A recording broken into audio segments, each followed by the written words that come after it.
Today, my guest is a true presentation skills expert. Patricia Fripp is a Hall of Fame award-winning speaker, a sales trainer, and an in-demand executive speech coach. For over 30 years, she has been focusing on how professionalism from all industries can communicate their ideas more effectively. Patricia is trusted by all of her clients, and our clients of her speech coach include corporate leaders, financial advisors, technical and sales professionals, and professional speakers. Meetings and Conventions magazines named her one of the 10 most electrifying speakers in North America. Kiplinger's Personal Finance wrote that the learning presentation skills from Patricia Fripp is one of the best ways to invest in your success. Patricia was the first female president of the National Speakers Association. She has been awarded the CPAE Hall of Fame, is a CSP, which is a certified speaking professional, and the coveted award by the Cavett Award, which is compared to the Oscar in speaking. My dear friend has authored 2 books, co-authored 3 books, and in 2019, she was named one of the top 25 women in sales and top 30 coaching gurus. Patricia can virtually train everyone anywhere with her interactive online system, Fripp VT Powerful Persuasive Presentations. I am so thrilled to have one of my closest friends in the speaking business and a co-member of Speakers Roundtable, Patricia Fripp. Good to have you, Patricia. Well, thank you, Peter. And hearing that wonderful introduction, I can't wait to hear what I have to say. Well, tell me now, where exactly were you born?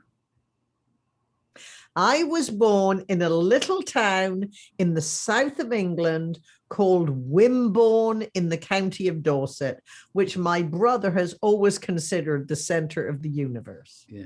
Now, how far is that from London? I should know this, being born in England myself. How far is that from, say, London, to give them a perspective? It's 18 miles from Heathrow Airport, which is what, another 18 miles south of London? And what did you do in your formative years when you were in the United Kingdom? When I was 12 years old, I realized that I'm probably more artistic than academic. And I thought, I'll be a hairstylist. And when I was 15, my father sent my mother out to find a great salon where I could be an apprentice hairstylist. And my father paid the equivalent of, at the time, what would have been $250 for me to go and work for $4.50 a week. And it cost me $2.50 to get to work on the bus. And I loved it. And it turned out to be a very good choice. Because as you understand very well, Peter, the people you associate with affect how your life turns out. So true. And working in posh salons, I had access to develop relationships with people I would never have met socially. So I served my apprenticeship in the south of England at a salon called Paul Rene. And I learned many lessons, not only from Mr. Paul, also from our clients. Then I went to live on the island of Jersey for 2.5 years, worked with gentlemen from the West End of London who could do hairstyles I'd never even seen before. But one day my boss said, Patricia, it might interest you to know that you bring in 30% more income for the salon than the other stylists. They were more experienced, better hairstylists, and their base salary was 3 or 4 times more than mine. However, Peter, what I realized that they didn't. They thought lunch hours were for eating lunch. How preposterous. Lunch hours were a time to fit in 3 or 4 other clients who could only come in their lunch hour because they worked in the stores around. Of course, yeah. The rich ladies and the holiday makers could come anytime. And it was just working through lunch that made me the highest income earner for the salon. So how old were you and how did you decide to move to the United States? And did you come directly to San Francisco? Yes, because when I was working for Mr. Paul, serving my apprenticeship, my best friend, Wendy Wellstead, was a couple of years older. She was very sophisticated. She was a legal secretary. And she said, I'm going to go to America and see my American pen pal. In those days, people had pen pals. Mm. And I said, well, wait till I finish my apprenticeship and I'll come with you. And then we went on a double date with Peter and Warren, and Wendy fell in love with Warren, who was a handsome guy, but about as exciting as watching grass grow. So my hero, I think she got married to really get out of the house. And so that's why I went to live on the island of Jersey. And in the back of my mind, it was always America. So when I realized working at Matisse, the posh salon in Jersey, that I could make more money than the stylists who were better, I realized that perhaps tenacity and the willing to work hard was more valuable than great talent. So where to exploit it? Obviously, the colonies. Well, when I came over to the colonies, Peter, and I'm sure it was the same with you, people from England weren't coming to America. I'd only ever met 2 people who'd ever been to America. But everyone, whether they'd been here or not, said, you must go to San Francisco. So I believed everyone and arrived in San Francisco with no job, nowhere to live, didn't know anyone, and had $500, thinking everyone in America is rich and the streets were paved with movie stars.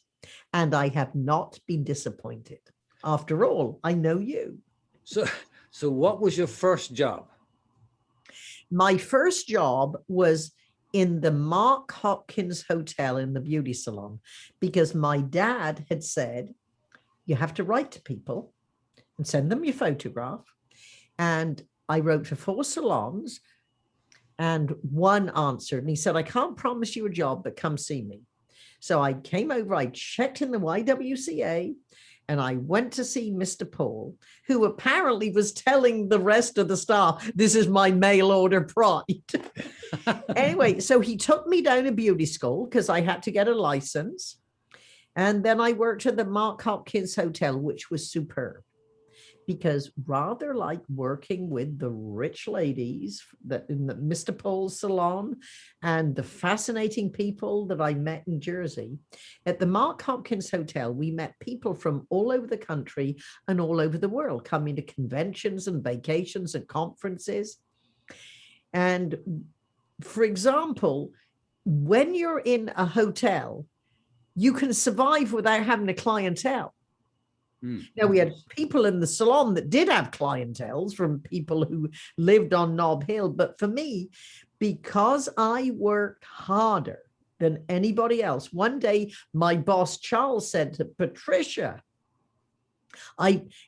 you have to go back to England and bring over 28 of your friends. I'll become a multi-millionaire, because he'd never seen anyone work as hard as I did. Yeah. I mean, I just worked long days and loved it. And I said, Charles, I've never worked with anyone who works like me. After all, I was the highest producer.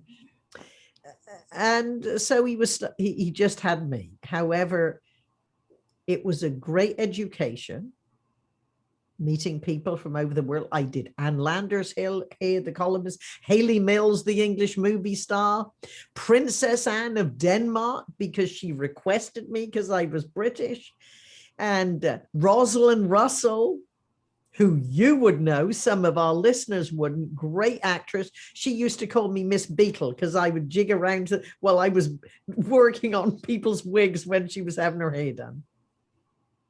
So what propelled you to move from hairstyling to speaking and a professional speaker and develop your skills to where they are today, which are phenomenal? Well, when I was 23, I moved from the Mark Hopkins Hotel to what was San Francisco's first fancy male salon, when men's hairstyling and more expensive haircuts was a new industry. And Jay Sebring, who was the Hollywood hairstylist who did all the movie stars' hair, he took over the salon. So I was one of his last two students. And we used to demonstrate in stores that carried our product line. So that began launching me. And Jay Sebring, my boss, got murdered. He was he was with Sharon Tate when the Manson family came and murdered them. Wow. So what happened, that positioned me as the media personality that Jane had been in San Francisco. So I learned from Jay Sebring very early on, it doesn't matter how good I am, the world has to know. And that was when I became what I would now call a shameless self-promoter. But once Jay died, I was on the radio shows, the television shows, all the local media did stories about me because it was a new industry and it was unique to have women in these positions. And then when I was thinking of going into business for myself, Jay Sebring's protege, Jim Markham, who'd taken over the Sebring business, product distribution business, wanted me to distribute products for him. And I started traveling nationwide, speaking at all the big hairstyling shows. So I was demonstrating and speaking.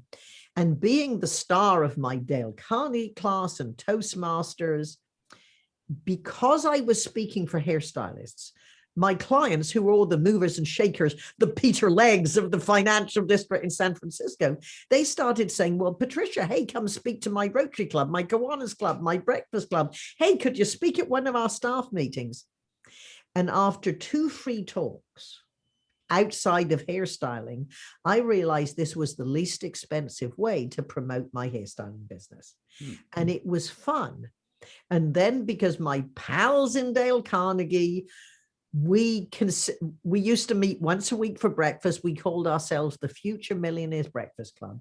And we went to every rally, every seminar we heard about. And that's where I heard about the National Speakers Association. And Chris Hegarty, who was a very famous speaker, and one of my friends said, you know, he lives in Nevada, which is 30 miles from where I live. And I called him and he talked to me and he came to hear me speak at a service club in Marin. And he said, you must go to the National Speakers Association convention. And I'm a great believer, if someone you admire and wish to emulate gives you advice, you don't ask how much does it cost, you do it. So I turned up at my first National Speakers Association convention when I was 32 years old, 2 years into a 10-year lease on my salon. And I loved being in the hairstyling business. I loved my clients. I loved traveling around speaking at the hair shows. However, at that first convention, I saw the vision of what would be possible because I started hairstyling at 15. When my lease was up, I would have been 40 and 25 years behind the chair. And I realized there would be another profession. I didn't know if it would be in hairstyling or if it would be something else. And I thought speaking might be the possibility. Second situation that appeared, I got discovered by a big-time promoter, Mike Frank, who booked me to speak to 2,000 people on the same program with Dr. Robert Schuller, the minister from Garden Grove, and Dave Yoho, great speakers. And that was my entree to the speaking world. Now, I realized this is a long-term goal. I used speaking to promote my business while I was developing my skills in my speaking business. And all the money I made speaking, I could invest back into nice marketing materials. And I was the first speaker I know I've had a demo VHS that one of my friends who's a TV producer put together for me, and fancy press kits that we used to send out. And then when I became the first woman president of the National Speakers Association, 7 years after that first convention, that was when I basically gave my salon to my staff and became a full-time speaker. Because at that point, you obviously realized there was good money to be made as a professional speaker. Well, it wasn't it. Yes, my goal has never been like some of our male friends to build an empire. I just always want to make a comfortable living without having too many staff. But for me, it was more of an education. When I came to America, I wanted to see America, and I had traveled quite a lot, but speaking took me to 50 states, Canada, England, Scotland to speak, Taiwan, China, Australia, New Zealand, Fiji, South Africa. So it was more, to me, the appeal has always been the education. So and yes, I obviously make a better living. And at my age, I would not be standing behind a chair. So how did you develop your style and command of the stage, along with your diction, which is pretty much perfect? I have come to appreciate the British basic education, because part of my job is coaching executives, really unbelievably well-educated, impressive, amazing people. And I'm correcting their grammar and sloppy language. I think it must be the English education. At the very beginning, and I know you hear it from new speakers, what can you talk about? And I think, well, I'm not an expert on anything. And then I realized I am. I am an expert at how to get, keep, and deserve customers. I am an expert at how do you promote a small to medium-sized business. So this was the beginning. And then as I worked with different companies who hired me mostly on getting, keeping, deserving customers, I would ask them, well, these are my talking points. Can you give me examples of how you've used that in your business? So I developed my repertoire. And how I became an industry expert in many areas, for example, death care. Once I got booked the first time, I always like to go early and stay late at conferences. And I would sit in the industry breakout sessions. And then people who were really the best speakers who were in the industry, I would say, can I interview you? So I could talk about my principles. However, I could talk about the same principles as it related to the industry expert. And I had a great ability, and part of my popularity in the early days, that really based on my natural interest and curiosity, was through interviewing people and personalizing, customizing my messages. As far as my style, I would say, although I've worked with coaches and watched great speakers, it was probably always there. In the early days, a lot of people would say, well, have you had any theatrical training? And I said, well, no, I've always been somewhat theatrical.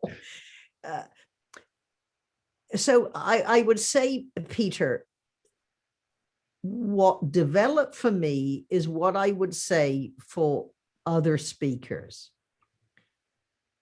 As the great philosopher Raquel Welch said, style is being yourself on purpose. And when we are on stage, or even if we are in virtual presentations, we have to be ourselves on purpose, slightly larger than life. However, as much as possible, on stage, what you are off stage. what do you think is the biggest mistake either a male or female speaker that might be a business person making a presentation? What do you think is the thing that hurts them the most? One, being unrealistic. The amount of times, Peter, I have heard, we are a $2 billion company, software company with aspiration to be $20 billion. The work you've done with our managers and engineers has been great. Now we have the biggest challenge of your career. Our president is not a bad speaker. However, he's shy, modest, brilliant, an engineer. We don't have any corporate rock stars. We need you to write him a speech, make him look presidential, turn him into a rock star, and you got 4 hours. Everyone always thinks 4 hours you can take an engineer into a rock star. Well, with a couple of the clients, this is really word for word what they said to me. If they take the process seriously and do everything that I tell them, they will become rock star speakers. And so I would say, one, being unrealistic. The amount of my engineer clients, they've never had any speaking training, and they have to speak at their conferences, and they know what they're talking about. It is amazing I can make an improvement in 1 or 2 hours, but they have to take it seriously. So I would say being unrealistic, how long it takes. 2, not beginning early enough. Now, I've helped people that had to give a presentation the next day and they cannot leave till we got the script for them. But really, it's a process. Understanding creative process. These days, of course, executives use slide decks that somebody else put together. Mm-hmm. And I say, no, you have to. The creative process is messy. Your presentation, your PowerPoint's going to be tidy. Once you have your message, once you have the framework and we have some scripting and some stories, then you ask yourself, where must I have a slide? Or where would a visual reinforce my message? So probably mistake is not starting early enough, then working ASBOT. You don't start with the PowerPoint, you start with the first question I ask all my clients, and this one rock star, I never met him, hadn't had time to talk to him, with I rarely accept a client I haven't had a chance to talk to. But I said, how do you do? If you had one sentence rather than 45 minutes, what would you say? He said, this is a brand new company. I said, great, write this down. Welcome to a brand new company. Now, who decided it would be a new company? It wasn't you. It wasn't the people in the audience. And then, so I pull out stories, and then he's talking about strategy. And I said, Bernard, when was the first time you realized the importance of strategy? And he said, when I was a 14-year-old ball boy before the French Open, because people came in to see the French Open. They didn't realize they were going to watch a match of the ball boys. And I was playing against my best friend, and talent-wise, we were equally matched. But in that case, the ball boy was his sister, and she was trying to sabotage my game the way she threw the balls. So that, Patricia, was the moment I realized the importance of strategy, when you're equally matched with your competitor and you're at a seeming disadvantage. And then, Peter, he asked me the question that I know executives have asked you when you've been helping them. Does the audience really want to hear this story? And I say yes, because in that case, 40% of your audience has been acquired. They did not choose to work for you.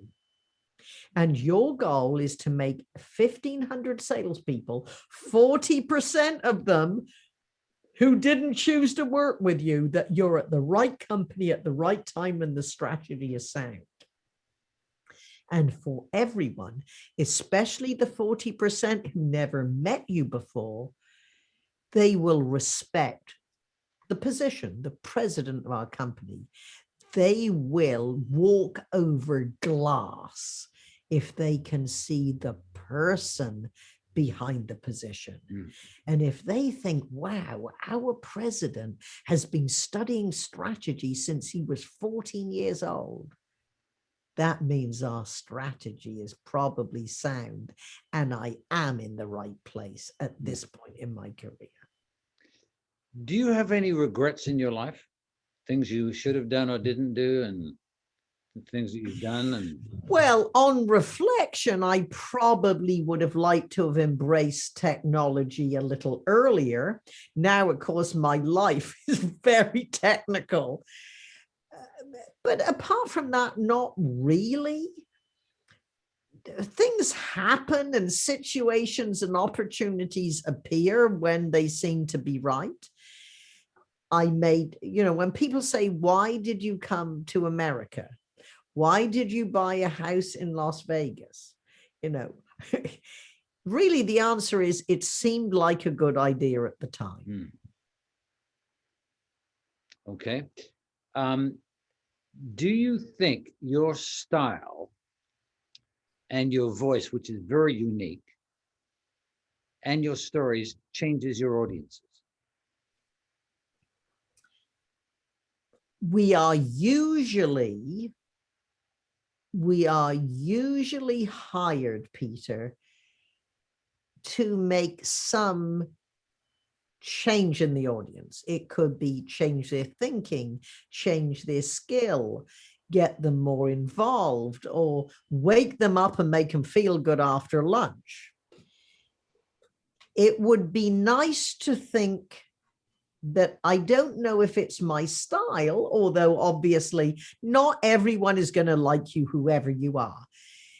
The good news is for some clients, like one, the American Payroll Association, this is the 25th consecutive year that I've been hired by them. Wow. So obviously some industries, some groups would have me as on the top of their favorite lists. However, part of that, as Dan Maddox has said, you are versatile, you are flexible, and you are multifaceted in how you can help us. So if this message was for speakers, I would say, if you want to have a long career, which mine has been, like yours, over 40 years, you have to be able to present your information the way people want it. You can give a speech in person. Can you deliver it virtually?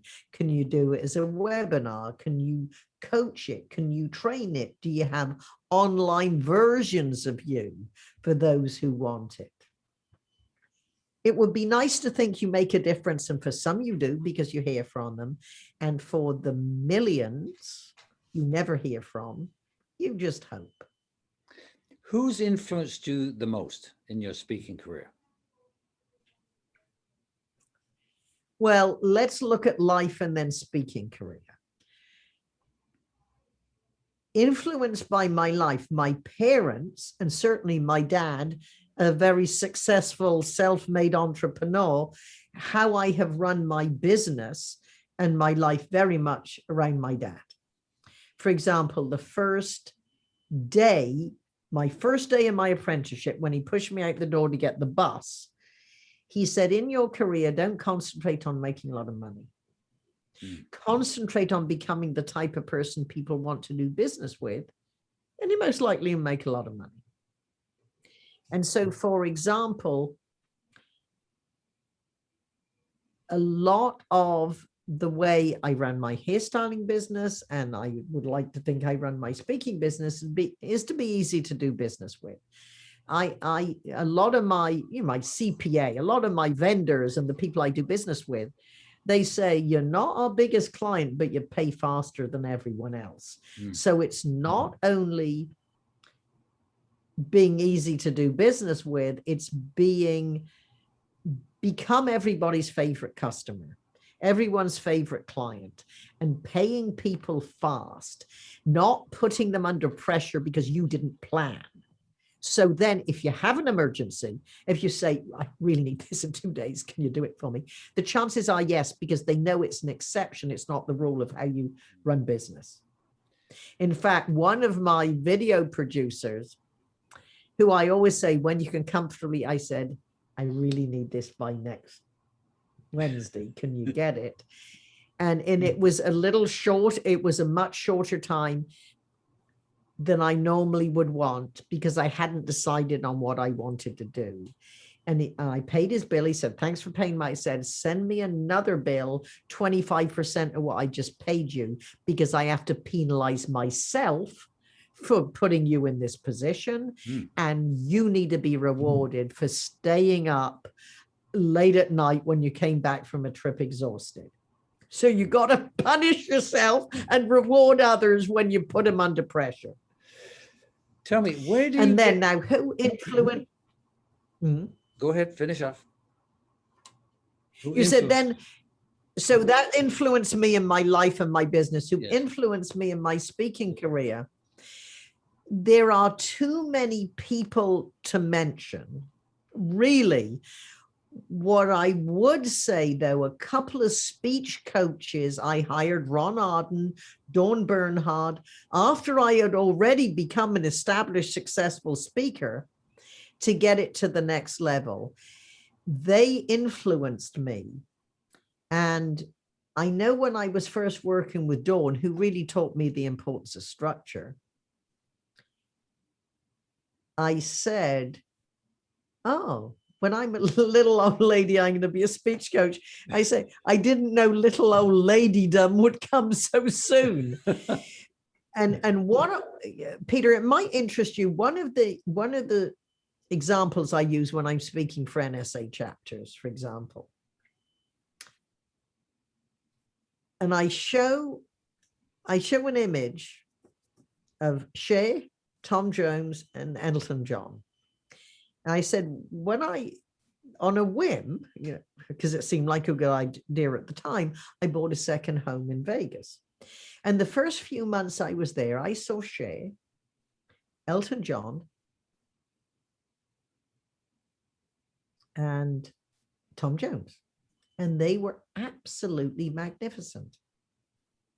And then I realized I am watching them when I'm in my 60s. I had seen them all in my 20s.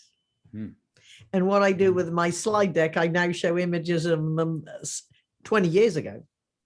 And I said, and the question for someone who wants to make a living in our industry for decades. So I looked at them and said, now, what do these performers do to maintain a fan base for over 40 years?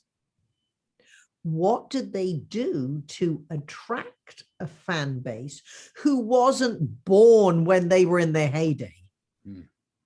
And then what did they do to stay excited and in demand in the competitive world of show business when there's always these new 20-something acts? And then how does it relate to speakers and trainers and coaches and consultants? And the secret is, and I made this comment many years ago at NSA, I said it is unrealistic for speakers to think they will be the flavor of the month with speakers bureaus for more than 20 years. And I really milked it to death. For many years, I had 70% of my business from speakers bureaus. And Nancy Lauderbach, who had 5-star speakers, she came out and said, Patricia, I would never articulated it that way. And you're absolutely true. And for me, Peter, what has really been the secret, and in any business, this is your secret to staying in business. Listen to your customers and they will tell you what they want to buy. They will tell you, if you want our business, this is other services you have to add. And a turning point for me I was speaking for Aramark Foods as a national sales meeting. And the national sales manager came up and said, Patricia, I liked your speech, but I loved how you delivered it. Can you teach our salespeople to speak that way? Because it takes us a year to be in a position to deliver a 1-hour presentation to a hospital board. It's worth $9 million if we get the business, and we are losing sales. Has nothing to do with our offering, nothing to do with the price. I keep hearing that the presentation skills of my competitors are better than ours. And when I put together that program, which is certainly not I would do now, little did I realize she had given me the formula to always be in demand, no matter what the economy. And now that perhaps, although I'm keeping it together, I might not look quite as good on iMag. My last question, and Kay wanted me to ask you this question.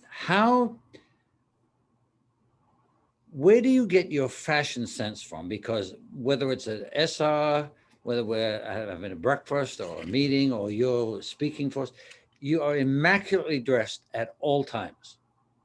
Where does that come from? Originally from my mother. And then earlier in my career, the second paid talk I ever gave, it was longer than that, but very early in my career, I was earning $50. So that was early in my career. I walked in, I was speaking at a program called Tuesday at 10, which was an apartment store. They would open up the restaurant. Women would come in for free coffee and a speaker. And I followed summer soups and salads, bread making at home. So mine was the first motivational type of speech. And as has always been my style, Peter, I wander around schmooze with people as they come in. And this one woman walked in. She had a blouse, a skirt, and a hat on. And I went over and said, you have to be someone famous. I don't recognize you. Who are you? And she said, I'm not famous. I'm an image consultant. I teach women how to dress. I went over to the store manager, said, that's your program for next week. It never occurred to me she'd never given a speech, because anyone who looked that good, I knew could do anything.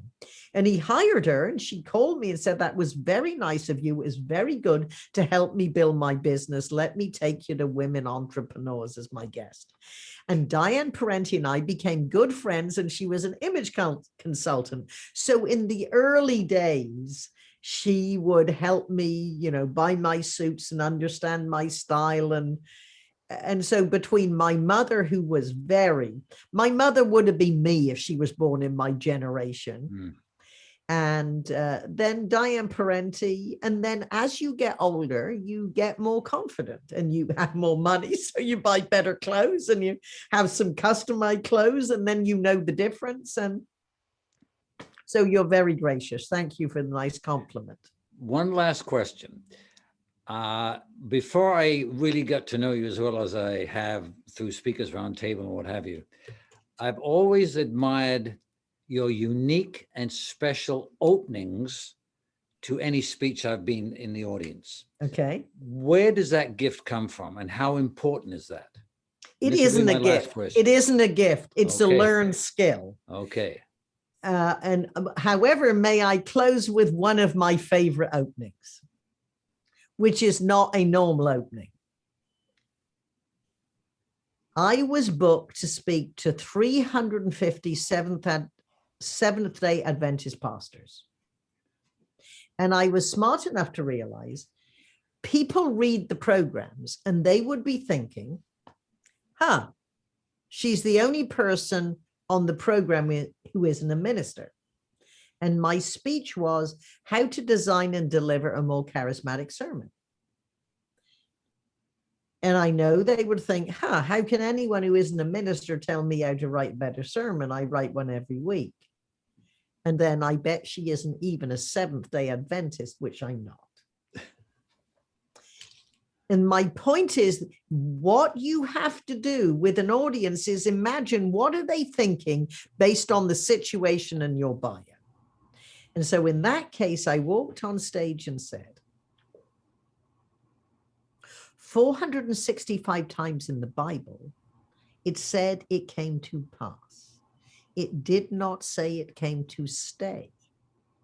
Unless your sermon is well constructed, artfully crafted, and charismatically delivered, it will not come to stay in the hearts, minds, and lives of your congregation. And Peter, if our listeners have never been in a situation where 350 Seventh-day Adventist pastors say hallelujah and amen after your opening line, you've never lived. Well, one of the things I've learned from you over the years is an opening, which I've never been in a situation to make an opening like that. But you always say, well, the four people who've emceed have all said good morning. And that's what most speakers say, good morning. They've heard it 6 times before. Yeah. Patricia, this has been wonderful. Great education for me too. And I appreciate it so much, your time and our friendship. And much love to you from Kay and me. And we'll see you at the next SR meeting. Thank you so much for being here today. My pleasure. Lots of fun. And thank you for all your contributions and generosity to all we speakers on our way up, to say nothing of the money you've raised and the influence you have in your whole country and the world. So thank you. Thank you, Peter. Bless you. Love you, Patricia.